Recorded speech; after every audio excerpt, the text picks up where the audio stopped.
할렐루야, 우리 주님을 찬양합니다. 오늘 참으로 날씨도 좋고 또 귀한 주일입니다. 무엇보다도 이날은 우리 예수님께서 부활하신 날이고 또 성령께서 강림하신 날입니다. 우리가 예배드릴 때에 주님께서 이 자리에 우리와 친히 함께 계시고 우리 예배를 이 현장에서 받으시는 줄로 믿습니다. 우리 같이 은혜 나누실 하나님의 말씀 예레미야서 29장 11절의 말씀을 한 목소리로 같이 읽겠습니다. 여호와의 말씀이니라. 너희를 향한 나의 생각을 내가 아나니 평안이요 재앙이 아니니라. 너희에게 미래와 희망을 주는 것이니라. 아멘. 자리에 앉으십시다. 우리를 향한 하나님의 계획은 선하십니다. 하나님은 우리가 잘 되기를 정말로 학수고대하시는 참으로 좋으신 분이심을 여러분 믿으십시다. 구약성경에 보면은 이스라엘 백성들이 굉장히 힘든 삶을 살았죠. 그리고 그들은 나라를 잃고 2000년 동안 세계에서 유리방황하면서 저 히틀러에게 그 수백만 명이 학살되는 그런 엄청난 고초도 겪었습니다.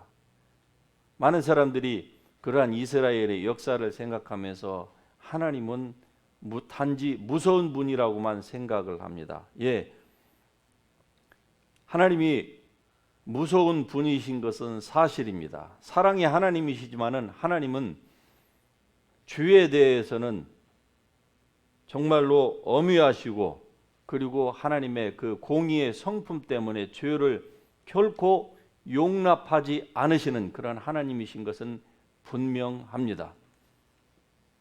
그러한 하나님의 죄에 대해서 다루시는 것은 구약뿐만이 아니라 지금도 그 하나님의 원칙은 변함이 없습니다. 예수 그리스도는 어제나 오늘이나 영원토록 동일하신 분이시기 때문에 구약의 그 하나님은 지금도 동일하게 당신을 사랑하는 자에게는 주님의 은혜를 천대까지 베푸시지만 그러나 주님을 미워하고 저주하고 하는 자에게는 그 아비의 죄악을 3, 4대까지 하나님께서 되물림하신다고 하시는 그 하나님의 원칙은 변함이 없을 것입니다. 오늘 우리가 읽은 이 본문의 말씀 예레미야 29장의 이 말씀의 그 배경을 우리가 좀 살펴볼 필요가 있습니다. 이스라엘 백성들이 이미 바벨론의 포로가 되어서 잡혀갔습니다. 시편 137편을 보면은 그때의 그 상황을 어느 정도 짐작할 수 있는, 즉 우리가 그림을 충분히 그려볼 수 있는 그러한 백성들의 이 슬픔, 그들의 잃었던 것에 대한 그 아쉬움이 표현되어 있는 것이 시편 137편인데 이스라엘 백성들이 이미 바벨론으로 잡혀갔어요. 그러면은 이 예레미야 29장을 기록한 선지자 예레미야는 바벨론에 잡혀갔느냐? 그렇지 않습니다.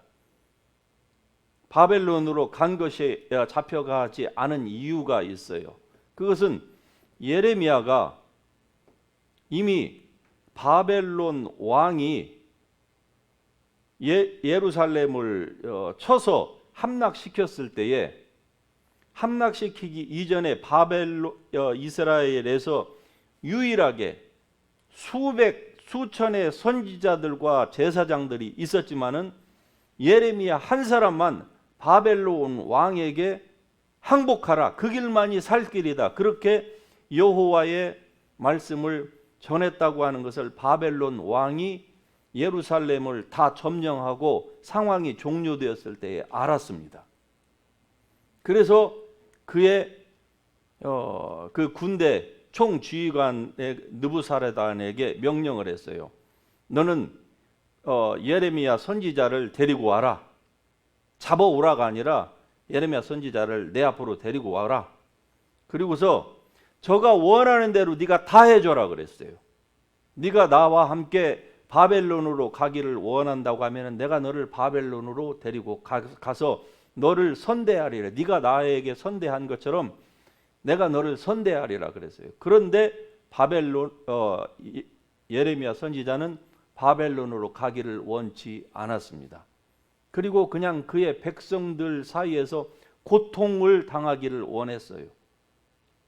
개인적으로 보자면은 그가 바벨론으로 간다고 하면은 정말로 그의 나머지의 삶이 보장되어 있었습니다. 그러나 예루살렘에 그냥 남아 있는다고 하면은 여전히 치안이 불안하고 그를 죽이려고 하는, 그를 매국노라고 하는 사람들이 정치계에서 종교계에서 그냥 그 한 사람을 제외하고는 다 적이었어요. 물론 바벨론의 느부사라단이나 그리고 그 군대들이 그를 지켜 준다고 하는 약속이 잠정적으로는 분명히 있었겠지만은, 그러나 선지자는 너무나도 불안한 상황 가운데 처한다고 하는 것은 이미 본인도 알고 다 알고 있는 상황이었음에도 불구하고 그는 자기의 일생의 안위를 위하여서 바벨론으로 가는 것을 스탑하고 그리고 예루살렘의 백성들과 함께 있다가 결국은 이집트로 내려갔습니다. 왜? 당시에 그 정치권자들이 자기들이 살 길은 이집트에 내려가는 길이다. 그래서 애굽 왕에게 도움을 청하는 길이다. 자기네들의 소망이 바로이다, 이집트이다. 그렇게 생각을 하고 이집트로 내려갈 때에 예레미야 선지자도 같이 잡아가지고 내려간 거예요. 그래서 오늘의 이 말씀은 이집트로 잡혀간, 포로 아닌 포로로 지금 잡혀간 이 자기 민족에게 잡혀간 것이죠. 그때의 예레미야가 지금 바벨론에 있는 사람들을 향해서 이 하나님의 말씀을 전하고 있는 것입니다. 그러면서 말씀하는 거예요. 여호와의 말씀이니라. 너희를 향한 나의 생각, 즉 하나님의 생각을 말씀을 하는데, 너희를 향한 나의 생각을 내가 아나니 평안이요 재앙이 아니니라. 너희에게 미래의 희망을 주는 것이다 라고 얘기합니다.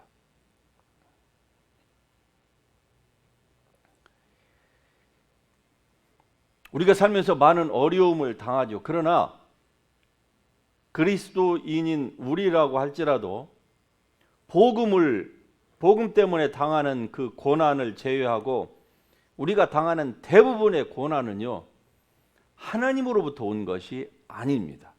우리가 불순종한 결과 때문에 우리에게 찾아온 것이에요.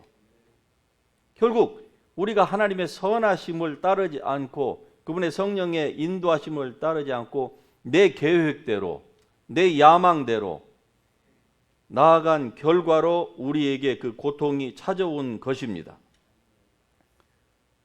이 말씀은 우리가 하나님의 계획을 따라 살면은 우리의 삶에 아무런 고통이 없다. 성경은 그렇게 약속한 적이 없습니다. 하지만 두 가지는 분명해요. 우리가 하나님의 계획을 따라서 살면은 결과는 확신할 수가 있습니다. 고통이 없는 건 아니에요. 세상이 죄악으로 가득 차 있고 그리고 우리의 원수 마귀가 시시때때로 그들이 아는 것은 여러분과 저인 하나님의 백성을 저주하는 것밖에 없습니다. 그렇기 때문에 이러한 세상 가운데서 살면서 우리에게 고통이 전혀 없는 것은 아니지만, 그러나 우리가 결과는 확신할 수가 있어요. 그리고 미래에 대해서도 우리는 기대할 수가 있습니다.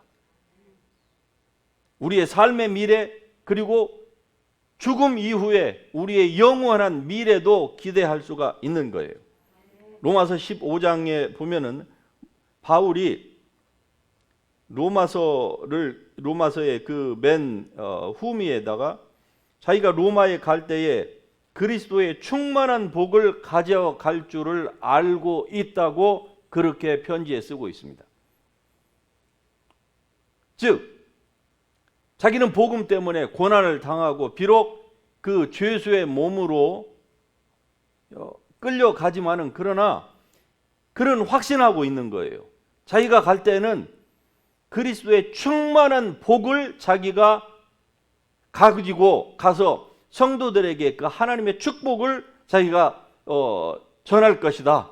그리고 실제적으로 그 축복을 할 것이다라고 그는 그런 확신 가운데에서 하나님의 말씀을 전하고 있는 것입니다. 즉 바울이 가졌던 그 확신은 여러분과 제가 가질 수 있는 확신이에요.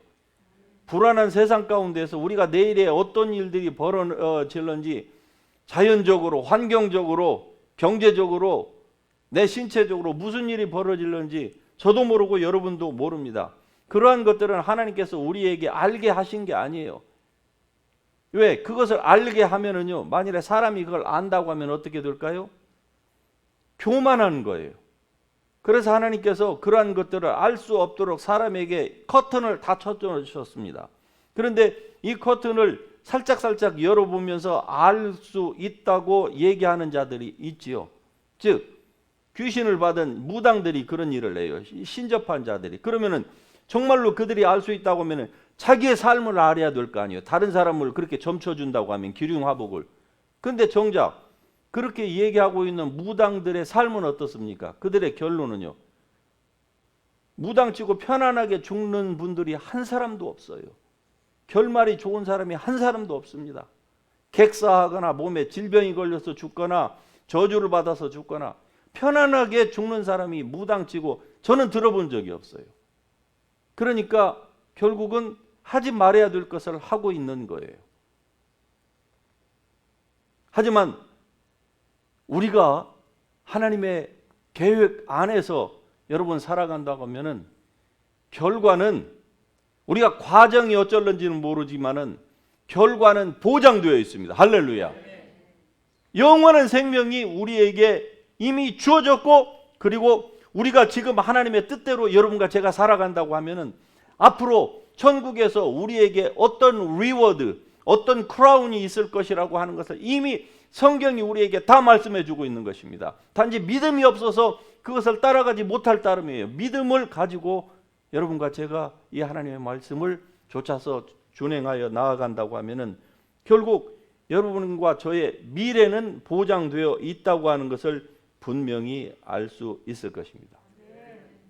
주의 보로가 된다고 하는 것, 그것이 얼마나 비참한지를 이 이스라엘 백성들, 즉 시편 137편에 나와 있는데, 그 시편의 얘기를 하는 것보다 여러분에게는 그 과거에 어느 그 그룹이 불렀던 By the rivers of Babylon, 그 얘기를 하면은 여러분이 훨씬 더 잘 이해를 하실 거예요. 왜? 그 가사가 바로 시편 137편에 있는 가사를 그대로 옮겨놨기 때문에 그래요. 그 보니엠이라고 하는 최초의 흑인 그룹이 그걸 불렀죠. 우리가 바벨론의 강가에 앉아 있을 때에 우리는 시온을 생각하며 눈물을 흘렸네. 우리를 잡아간 사악한 무리들이 자기들의 기쁨을 위하여 시온의 노래를 부르라 요구했네. 우리가 어찌 이방에서 여호와의 노래를 부를 수 있을까? 내가 예루살렘을 기억하지 않거나 내가 가장 즐거워하는 것보다 더 예루살렘을 즐거워하지 않을진데 내 혀가 내 입천장에 붙을지로다. 즉 이스라엘 백성들은 그 귀중한 자기의 조국이라고 하는 것을 잃고 난 다음에야 그 귀중성을 알았어요. 포로가 된 다음에야 자기네들이 당연하다고 느꼈던 그 조국, 그 강토, 자기의 고향, 그 조그마한 땅이지만은 그 안에서 서로 정을 주고받고 나누고 대화하고 마음과 마음이 통하고 문화가 통하고 원하는 대로 띠뛰고 다닐 수 있었던 그때가 정말로 좋았다고 하는 것을 그들이 그때야 알았습니다. 그리고서 그 노래를 부르는 거예요. 우리가 어찌 이 이방 땅에서 여호와의 노래를 우리가 부를 수가 있을까? 만일에 내가 그 노래를 부른다고 하면은 내 혀가 내 입천장에 닿을지로다. 무슨 얘기입니까? 펑어리가 되라고 지금 자기를 저주하고 있는 이스라엘 백성들의 이 처참한 모습, 이게 죄의 포로가 된 사람들의 모습입니다. 어쩌면은 지금 우리 대한민국이 아직은 바벨론에 잡혀가지는 않았지만 잡혀가기 직전에 지금 예루살렘에서 그 예레미야 선지자가 이런 날이 다가올 것이다. 그러기 전에, 여호와의 진노가 임하기 전에 우리가 정신을 차리고 깨어있자. 여호와께로 돌아가자. 지금 이렇게 얘기하는 선지자들이 한두 명입니까? 물론 전체로 보자면 대부분이 입을 다물고 있죠. 목사도 입을 다물고 있고 성도도 입을 다물고 있고, 대형 교회에서는 아무 말도 안 하고 평안하다 평안하다 그런 얘기를 하고 있는 이러한 때에 정말로 그런 일들이 일어난다고 하면 어떻게 될까? 우리는 수천 년 전이지만 이미 지금 이 사실을 보고 있는 것입니다. 우리 대한민국의 역사에서만 해도 우리는 이 사실을 이미 잘 알고 있어요. 외세가 침입해가지고 나라가 초토화되었을 때에 어떤 일들이 벌어졌는지를 우리는 외국에서 그 레슨을 받지 않아도 충분히 알고 있음에도 불구하고 알고 있는 사람들마저 입을 다물고 있는 이러한 비참한 형국 가운데에 처해 있는 것. 하나님의 은혜와 긍휼이 아니면은요 가능성이 없습니다. 여러분, 가능성이 없어요. 많은 사람들이 지금 여러 가지 얘기를 하고 대통령 후보되는 윤석열은 무슨 자기가 다 지금 대통령이 된 것처럼 그렇게 착각을 하고 있지만은요, 천천만만의 말씀입니다. 그렇게 되면은 얼마나 좋을까요? 왜 그러기를 저도 정말로 학수고대하고 기도하고 있습니다만은, 그러나 여러분, 악한 자들은 그렇게 만만한 존재가 아닙니다. 그들이 정권을 잃어버리는 순간 그들은 옛날식으로 3족 9족이 멸하되는 건 아니지만, 그러나 지금 정치권에 있는 사람들은 전부 다 감옥에 가야 돼. 적어도 여당 의원들의 몇 분의 1은 다 야당, 대통령부터 시작해가지고요. 그러니 그들이 그것을 놓을 리가 있습니까? 놓는 순간 자기네들은 나락으로 떨어지는 정도가 아니라 완전히 지옥으로 떨어지는데요. 그래서 우리가 정신을 차려야만 합니다. 우리 개인의 삶 가운데서도 하나님께서 우리에게 주시는 하나님의 은혜를 생각해 보십시다. 얼마나 크고 놀랍습니까? 이 귀한, 이렇게 예배를 드릴 수 있는 이 놀라운 축복, 여러분 너무 감사하지 않습니까? 할렐루야. 예. 우리가 눈을 뜨면 날마다 우리의 양 어깨를 짓누르는 삶의 그 무게가 다 있을 것입니다. 예, 해결해야 될 고민거리도 있고, 하지만 그러함에도 불구하고 이렇게 예배하고 싶을 때 마음껏 예배할 수 있고, 찬양하고 싶을 때에 할렐루야 부르되 누가 여러분과 저를 제재하는 사람이 없고요. 이러한 나라, 이런 좋은 땅에서, 대한민국에서는 지금 이렇게 하면은요 사람들이 신고합니다. 그럼 반드시 와요. 예, 절에서 신고하면 절을 안 가지만 교회를 신고하면 반드시 와가지고 예배 중이건 뭐건 상관없이 공무원 경찰들이 들이닥쳐가지고 지금 제재를 하고 있는 이러한 때가 아닙니까? 그거 하면 돈 10만 원 준다고 하니까 그 10만 원 때문에 동족을 팔아먹고 있는 거예요. 남 얘기가 아닙니다, 여러분. 우리에게 주신 이 놀라운 거, 여러분과 저를 향하신 하나님의 생각은요 우리를 해하려는 것이 아니에요. 아니, 이스라엘 백성들이 이미 지금 해를 당하고 있는데요, 포로로 잡혀갖고 바벨론에 지금 포로 생활을, 노예 생활을 하고 있는 그 와중에 지금 주님께서 또 말씀하세요. 아니, 이 말씀은요 그 전에, 잡혀가기 전에 수십 년 전부터 예레미야 선지자를 통해서 말씀하고 또 말씀하고 또 말씀했는데 결국은 이스라엘 백성들이 안 들었어요. 정치권에서부터 시작해서 종교까지 아무도 안 들었어요. 예레미야 저 입만 막으면은 다 되는 줄 알았어요. 그래서 죽이려고 몇 번 시도를 했으니까 밥을 안 주고 누물에 집어 던지고 암살 음모를 하고, 그런데 결국은요 선지자의 말이 맞았던 거예요. 그래서 이미 바벨론으로 다 잡혀갔어요. 왕은 어땠는지 여러분 아시죠? 끝까지 항복하지 않고 예레미야의 말처럼 항복만이 그나마 당신이 왕위를 유지하고 그나마 이 나라가 초토화되는 것을 막을 수 있다라고 얘기했던 그 선지자의 말을 거역하고 끝까지 저항을 했던 그 왕은 어땠습니까? 밤중에 도망갔죠. 여리고까지 쫓아갔습니다. 잡아왔습니다. 그리고 왕이 보는 앞에서 그 아들들을 눈을 똑바로 뜨게 하고 아들들을 죽이고요. 그의 아내들을 다 죽이고 겁탈하고, 그리고 결국은 그 왕의 두 눈을 빼가지고 짐승처럼 저 1500km를 끌고 아라비아 그 반도를 건너서 바벨론까지 끌고 갔어요. 그런 비참한 일들이, 하나님의 뜻을 거절하고 거부하는 사람들의 결론이 이렇다는 것을 우리에게 말씀하여, 그런 가운데에서도 하나님께서 다시 말씀합니다. 너희를 향한 그 플랜, 그 생각은 내가 하나니, 하나님이 당신이 이스라엘 백성들을 향한 그 플랜과 그 생각을 말씀하시는 거예요. 그것은 재앙이 아니다. 너희를 해하려는 것이 아니다. 너에게 평안과 그리고 미래를 주려는 것이다. 할렐루야. 희망과 미래. 다시 그 절망 가운데서 주님께서 말씀하십니다. 희망과 The plan I have toward you. A hope and the future. 희망과 미래를 우리에게 주기를 원하시는 것이 바로 하나님이십니다. 그래서 이 말씀을 가지고 세 가지로 여러분에게 요약해서 말씀드립니다. 첫 번째, 우리를 향하신 하나님의 계획은요, 희망과 그리고 평안, 미래, 형통입니다. To prosper you. 그게 우리를 향하신 하나님의 뜻이에요.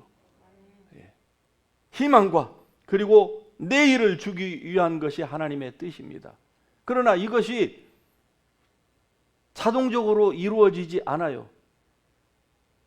하나님은 사람을 절대로 외모로 차별하시는 분이 아니십니다. 각 사람을 향한 하나님이 이루시고자 하시는 목적이 있어요. 그런데 그것을 사람들이 알지를 못하기 때문에 자신은 특별하지 않다고만 그렇게 생각을 하면서 자기 자신을 제한해요. 즉 자기를 향하신 하나님의 뜻을 제한합니다. 그렇습니다. 여러분과 제가 뭐 특별한 사람입니까? 세상이 여러분과 저를 주목할 만한 그러한 존재입니까? 아닙니다. 성경이 말씀하는 것은 그게 아니에요. 사람은요, 다른 사람과 비교해서 내가 특별하기를 원해요. 그렇죠? 성경은 그걸 말씀 안 하는데 그렇지 않습니다. 그러니까 다른 사람과 비교하면은요, 내가 만족할 수가 있습니까? 만족할 수 있죠. 나보다 못한 사람한테서는 우쭐거리는 거예요. 그러니까 교만이 들어가는 것이죠. 그러면은 나보다 더 잘난 사람, 그것도 약간 잘난 사람 말고요, 손톱만큼 잘난 사람 말고 엄청 비교되지 않을 만큼 잘난 사람이 있으면은요, 어떨까요? 여지없이 낙심합니다. 실망합니다. 낙담 가운데에서 시험에 빠져들어가는 거예요. 얼마 전에 부산에 100억짜리 슈퍼카가 등장을 하니까 이 사람들이 그냥 엄청나게 몰렸다는 거 아닙니까? 100억짜리 카. 그 100억짜리 카 앞에 옆에다가 티코 몰고 가보세요. 어떻게 되시겠어요? 그러면서도 할렐루야 할 수 있습니까? 그 비교 의식을 가지고 있으면은요, 내 차는 달달달달 하는데 저기는 100억짜리 슈퍼카가 뭉 하고 비행기처럼 나타났는데, 성경은 그걸 말씀하는 게 아닙니다, 여러분.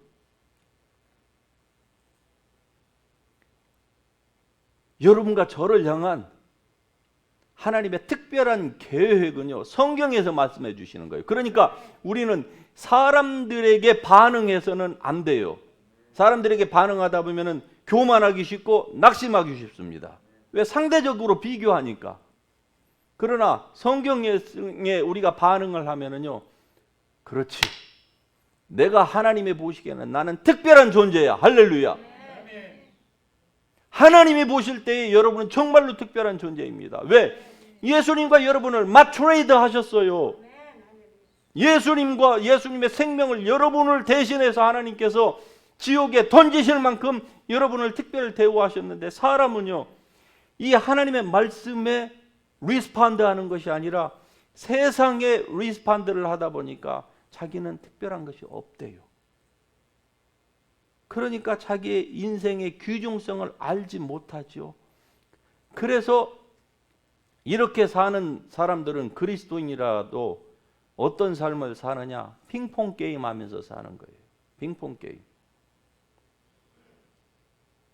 다시 말씀드리면은 그 탁구대 위에서 핑퐁 게임, 공이 갔다가 왔다 갔다, 문제 이쪽 문제, 이쪽 문제, 이쪽 왔다 갔다 언제까지? 죽을 때까지 문제 가운데서 그냥 문제로 옮겨다니면서 살다가 인생이 그치는 거예요. 여러분의 부모가 의도하지도 않았는데 태어났는지를 모르겠습니다. 그러나 그런 것에 반응하면은요 정말로 힘들어요.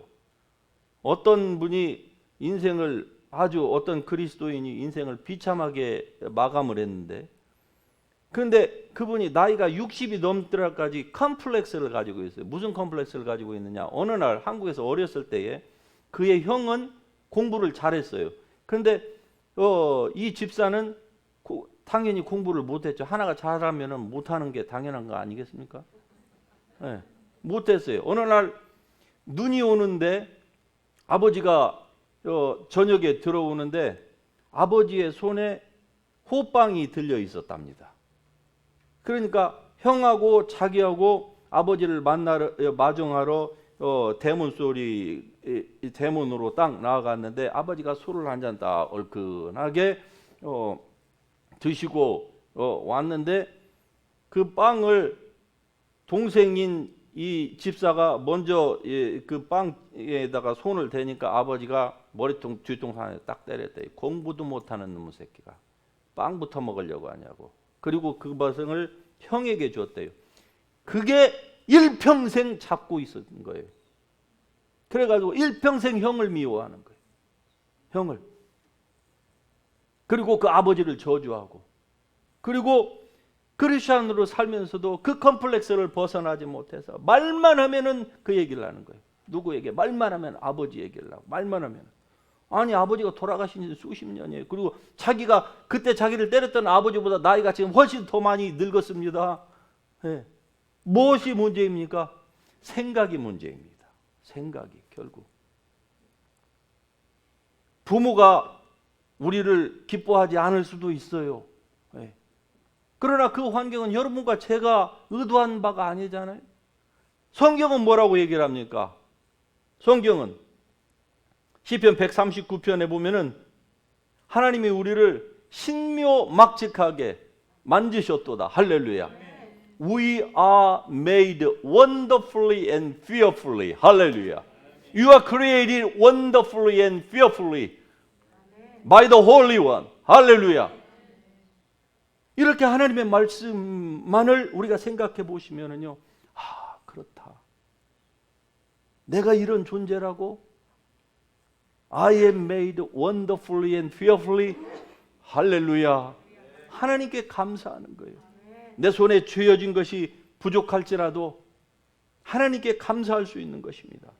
그래서 하나님의 말씀에 여러분이 반응할 수 있기를 주님의 이름으로 축복합니다. 결국 리더십이라는 것이 무엇일까요? 여기에서 우리가 리더십이라고 하는 이 단어를 한번 생각 안 해볼 수가 없습니다. 리더십은요, 결국 영향력입니다. 다시 말씀드리면은 여러분과 저는요, 모두가 다 영향력을 적어도 미칠 수가 있습니다. 그렇죠? 나는 나는 부족한. 그렇죠. 여러분 부족한 것은 하나님이 아시고 여러분 자신이 알고 다 알아요. 그럼에도 불구하고 여러분은 영향력이 있습니다. 가족에게, 자녀에게, 가족에게, 친구에게 최소 한 사람 이상은 영향력을 다 가지고 있는 거예요. 다시 말씀드리면 세상에 유명한 설교자가 있다고 하십시다. 저 말고, 저는 유명하지 않으니까. 예? 세상 사람들이 다 아는 설교자가 아무리 설교를 돈을 많이 들여서 설교를 한다 할지라도 그 사람이 미칠 수 없는 그 에리아에 있는 사람, 복음을 여전히 듣지 못하고 하나님의 은혜를 알지 못하는 사람에게 여러분은 영향력을 미칠 수 있습니다. 그렇기 때문에 여러분은 하나님이 리더로 부르신 거예요. 뭐 큰 뭐만 리더가 아니에요. 다시 말씀드리면은 여러분을 향하신 하나님의 뜻이 있다 이 말입니다. 그런데 그 뜻을 알지 못하고 자기의 못난 것만 인간적으로 생각하니까 늘 문제에서 핑퐁 게임처럼 문제에서 문제로 왔다 갔다 그냥 그렇게 하면서 인생을 망치는 거 아닙니까? 그래서 하나님은 여러분과 저에게 평안과 그리고 번영과 미래를 주시려고 하시는 것이 하나님의 뜻이다.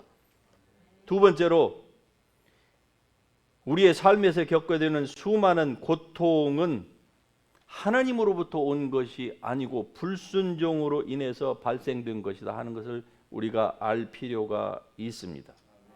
우리가 하나님을 제한하는 삶을 우리 대부분은 다 살고 있습니다.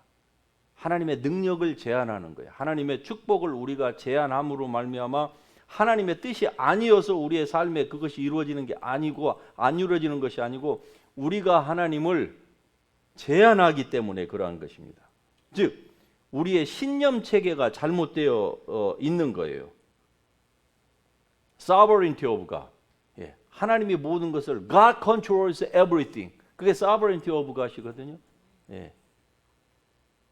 그래서 하나님이 모든 것을 다 통제하신다고 하는 이러한 운명적인 종교가 만들어낸 인간의 신념, 잘못된 철학이 만들어낸 이 교리가 결국 사람들의 삶을 옥죄고 있는 것입니다.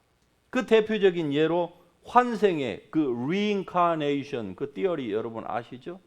예. reincarnation. 제가 최근에 만난 어떤 기독교인도 이 부분적인 reincarnation을 믿고 있더라고요. 기독교인마저도. 자, 인도에서는요 지금도 수많은 사람들이 굶어 죽고 있습니다. 물론 거의 경제가 발전을 해서 뭐 세계적인 엄청난 부자들이 인도에서 많이 배출되고 있는 거 우리가 잘 알죠. 하지만 그건 극소수이고요. 굶어서 죽어가는 사람들이 인도에 한두 명입니까? 음식이 없어서 인도에서 사람들이 죽어가는 게 아니에요. 자기 눈 앞에서 그냥 이 최고의 그 앵거스, 그것도 프라임 앵거스가 그냥 다 걸어다니는 거예요. 어디를 가든 길거리에 걸어다니고 뒷뜰에도 걸어다니고 동네에도 걸어다니고 다 걸어다녀요. 도심이건 산이건 다 걸어다녀요. 그런데 그걸 잡아 먹으면 될 거 아닙니까? 근데 그걸 보면서도 먹을 것이 없어서 굶어서 죽어가요. 뭐가 문제입니까? 이런 땅에 경제적인 지원을 세계은행에서 해봤던들 소용이 없는 거예요. 그건 밑빠진 독에 물 붓기예요. 그들의 신념 체계를 바꾸지 않는 한 결국 그 가난의 문제는 해결할 수 없습니다. 그 기아의 문제도 해결이 안 되는 거예요. 이 말은 인도가 문제가 아니라 여러분과 저의 문제라 이 말입니다. 저의 포인트는. 우리의 문제는 생각이에요. 예. 인생은 결국 생각대로 된다고 하는 게 성경의 가르침입니다. 즉 하나님의 진리의 말씀으로 여러분과 저의 생각을 바꾸면은요. 그때부터 바뀌어진다는 거예요. 하나님의 축복이 풀어진다는 겁니다. 생각대로, 즉 하나님의 진리의 말씀대로 여러분의 생각을 세상에 의해서 변화를 받지 말고 하나님의 말씀으로 여러분의 생각을 변케 하면은요. 그때부터 여러분의 생각한 대로 하나님께서 이루어 주신다는 것이 바로 성경의 가르침 아닙니까? 그러니까 자기의 생각, 자기의 신념이 아니고 하나님의 진리의 말씀으로 여러분을 얼마나 생각을 변하게 하느냐에 따라서 여러분의 삶이 달라진다는 것입니다. 결국 자기의 삶은요, 자기가 결정하는 거예요. 하나님의 말씀으로, 즉 진리의 말씀, 그 빛 되신 말씀으로 여러분의 생각을 여러분이 자꾸 변케 하면은요, 결국 여러분의 삶 가운데 어둠이 떠나가고 하나님의 진리의 빛, 축복, 번영, 미래, 희망이 여러분의 삶 가운데에 깃들게 되는 것입니다. 이게 우리를 향하신 하나님의 뜻이에요. 예레미야 29장 11절 본문에서 주님께서 그 비참한 노예 가운데 있는 백성들에게 하신 말씀의 의도가 그것입니다. 너희를 이렇게 만드는 것은 내가 아니라 너희 자체다. 그러므로 너희를 향한 나의 뜻은 너희가 포로가 되는 것이 아니었다. 내가 너희에게 시간을 주되 충분히 줬다라고 말씀하고 있는 거예요. 그런데 너희가 듣지 않아서 이러한 일을 너희가 자초했다. 그러니 지금이라도 정신을 차리고 하나님 앞으로 나아오라. 그래서 실제적으로 그러한 샘플들이 그 바벨론 땅에도 있었어요. 포로 가운데에. 우리가 그 사실을 Book of Daniel,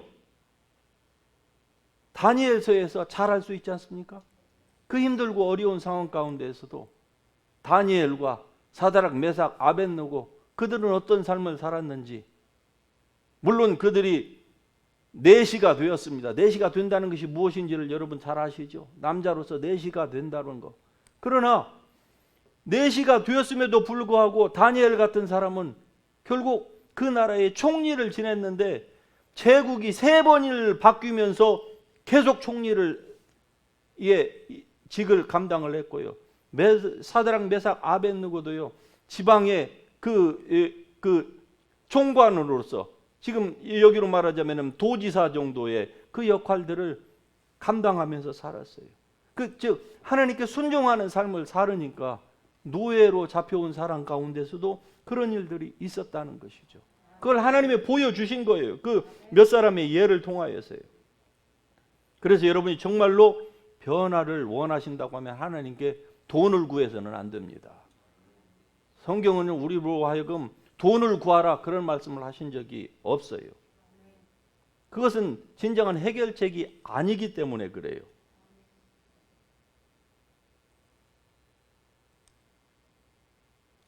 왜 돈이 우리의 삶 가운데서 왜 재정적으로 우리가 힘들고 어려우냐?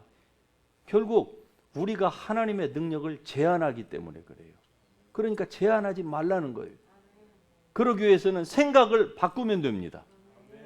우리의 생각으로는 안 돼요. 그냥 단순한 그냥 긍정 마인드로도 안 돼요. 하나님의 말씀입니다. 왜? 하나님의 말씀은 영이요 생명이기 때문에 그래요. 그 영이요 생명의 하나님의 말씀, 그 빛 되신 말씀, 그 파워가 있는 그 하나님의 능력의 말씀으로 여러분의 생각을 바꾸기 시작하면은요, 결국 여러분의 인생 자체가 바뀌어진다. 이게 성경이 우리에게 말씀하고 있는 바입니다. 마지막으로 세 번째로는 성도를 향한 하나님의 그 선한 뜻을 알고 하나님께 초점을 맞추면 됩니다. 즉 시선을 예수 그리스도에게 고정시킬 수 있기를 주의 이름으로 축복합니다.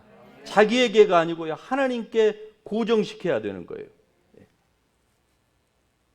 왜냐하면 하나님은 여러분과 저를 하나님의 일을 하도록 부르셨습니다. 그래서 예수님과 우리를 마트레이드 하신 거예요. 우리를 향한 하나님의 그 사랑 때문이에요. 우리가 지금 갖고 있는 무슨 홀리네스 때문이 아니에요. 우리가 무엇인가를 했기 때문에 하나님께서 우리를 구원하신 것이 아니고요, 그분의 사랑 때문에 그래요. 왜? 인간은 하나님의 형상으로 지음을 받았기 때문에.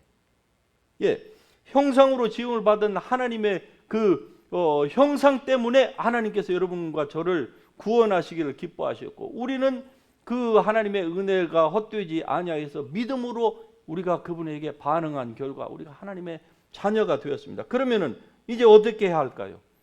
우리를 부르신 하나님의 그 뜻을 우리가 알아가야만 되는 거예요. 그걸 알지 못하니까 어떻습니까? 구원받은 후에 바로 자기의 삶을 자기 마음대로 살아요.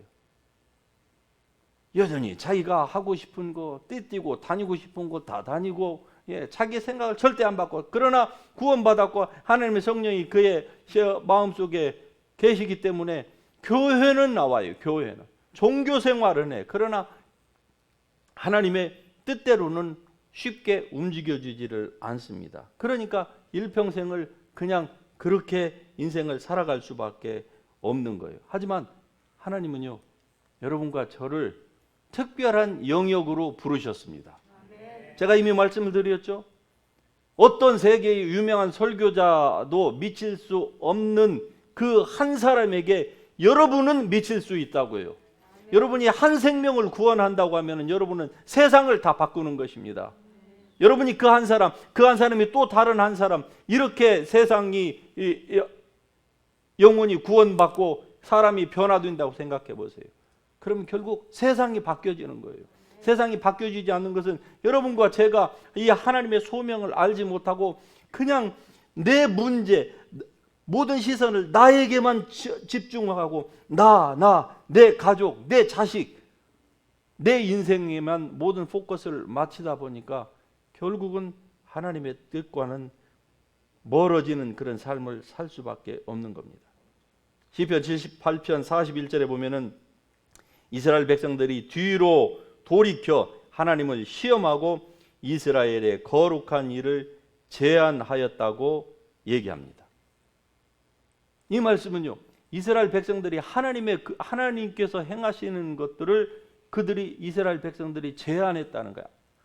아니 어떻게 사람이 전능하신 하나님을 제한할 수가 있겠습니까마는, 그러나 하나님이 분명히 그렇게 말씀하십니다.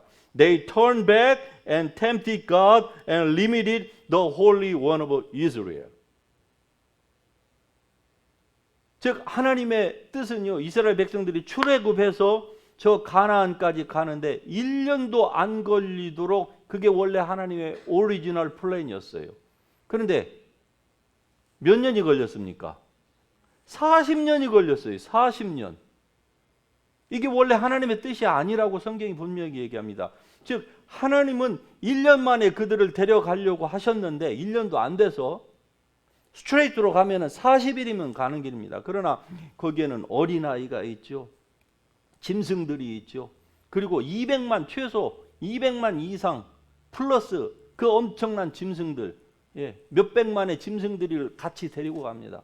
그러니 길게 잡아도 1년 안에 갈 수 있는 길이에요. 그런데 왜 40년이 걸렸을까요? 그것은 그들이 하나님을 제한했기 때문이에요. 어떻게 제한했을까요? 불순종하면 하나님을 제한하는 겁니다. 여러분과 제가 불순종했기 때문에 우리의 인생이 지금보다는 훨씬 더 나은 포지션에 있을 수 있었는데 우리의 과거가 하나님을 제한했어요. 그러면은 What about our future? My future? What about your future?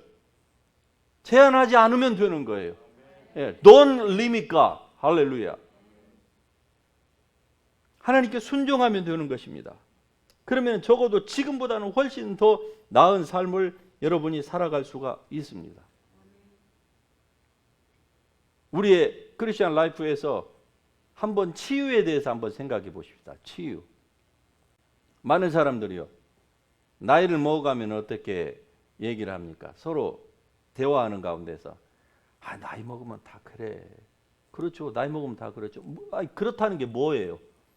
뭐 다 잊어버리고 다 건망증 들고 하다 보면 다 고혈압 있고 당뇨 있고 뭐 이거 있고 뭐 다 뭐 이런 약도 먹고 저런 약도 다 먹어야 돼. 의사도 하나님이 만들어 놓으셨잖아. 그렇죠. 맞습니다.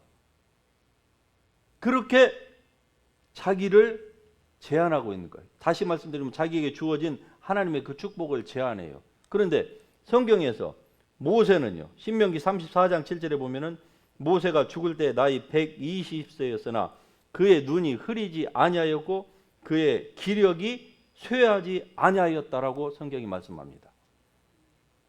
모세는 구약의 백성이었어요. 오늘 우리처럼 성령의 내주도 없었습니다. 예수님의 보혈도 그는 그 혜택도 보지 못했어요.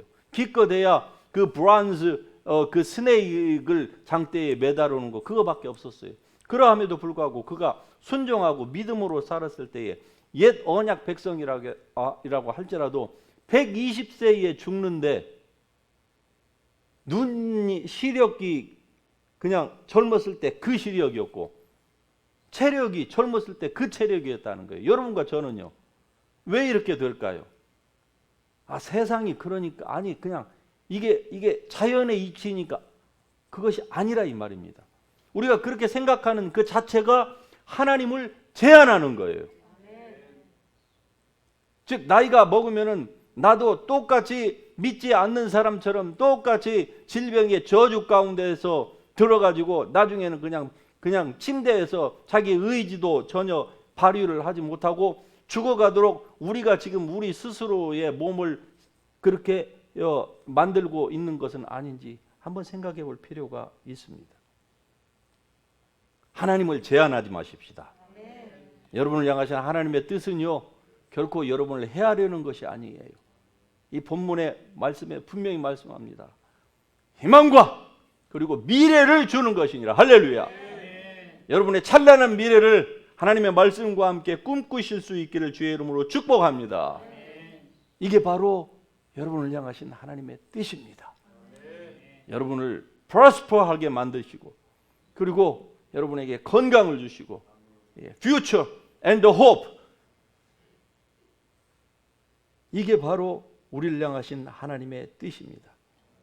그러함에도 불구하고 그들이 자기로서 자기를 헤아리고 자기로서 자기를 비교하니 지혜가 없도다. 이게 무슨 말씀일까요? 고린도후서 10장 12절의 말씀인데 그들이 자기로서 자기를 헤아리고 자기로서 자기를 비교한다. 그러니 그들에게 지혜가 없다고 얘기합니다. 다시 말씀드리면은 하나님의 말씀에 반응하지 않고요. 사람에게 환경에 반응함으로써 사람들이 이렇게 지혜가 없는 바보 멍청이로 살아간다 하는 것을 지금 사도 바울이 고린도 교인들에게 얘기하고 있는 겁니다. 이미 여러분에게 말씀을 드렸어요. 열등한 사람에게 비교하면은 교만해지고요. 자기보다 우등한 사람과 비교하면은요 낙심합니다. 실망합니다. 그리고 결국 불평해요. 자기의 돈 없는 가난한 부모를 불평하는데 결국 이 불평의 마지막은 어디로 가는 줄 아세요? 하나님께로 향합니다. 모든 인간의 불평은요 입으로 적극적으로 안 해서 그렇지 결국 불평한다는 얘기는 하나님께 결국 그 불평의 화살이 가는 거예요. 그러니까 그들이 자기로서 자기를 헤아리고 자기로서 자기를 비교하는 거예요. 나는 왜 저 사람에 비해서 이렇게 비교하다 보니까 그들에게 지혜가 없다고 얘기하고 있는 것입니다. 그래서 결론적으로 하나님의 말씀에만 반응하십시다. 여러분 자신을 누구와 비교하지 마시고요.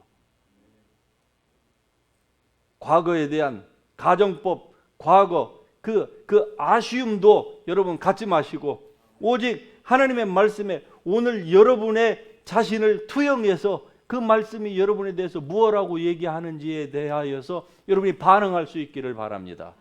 그러면은요 상대적인 박탈감, 상대적인 불행감, 상대적인 이 열등감, 컴플렉스에서 여러분 다 벗어날 수 있습니다. 하나님의 말씀에 반응하지 않기 때문에 우리가 이 컴플렉스를 헤어나고 있지 못하는 것이라는 사실을 이 말씀을 통해서 다시 한번 깨달을 수 있기를 주의 이름으로 축복합니다. 여러분을 향한 하나님의 생각과 계획은요 재앙이 아닙니다. 미래와 희망입니다. 그러나 이것이 자동적으로 우리의 삶에 이루어지지 않는 것은 하나님께서 만들어 놓으신 법칙이 그래서 그래요. 그래서 우리가 반응을 해야 돼요. 그리고 하나님의 말씀으로 여러분의 생각을 변하게 할 수 있기를 주의 이름으로 축복합니다. 그리하면 하나님께서 우리를 위해서 준비해 놓으신 찬란한 미래, 영원한 그 밝은 천국과 그리고 주님이 우리와 함께하는 그 자체가 여러분의 희망인 줄 믿습니다. 오늘 이 말씀 우리가 같이 생각하면서 다 같이 일어나셔서 우리 아까 불렀던 예수 나의 산소망 이 찬양을 부르면서 다시 한번 말씀을 우리가 되새겨 볼 수 있기를 바랍니다. 예수님만이 우리의 소망입니다. 다른 그 무엇이 아닙니다. 같이 찬양하십시다.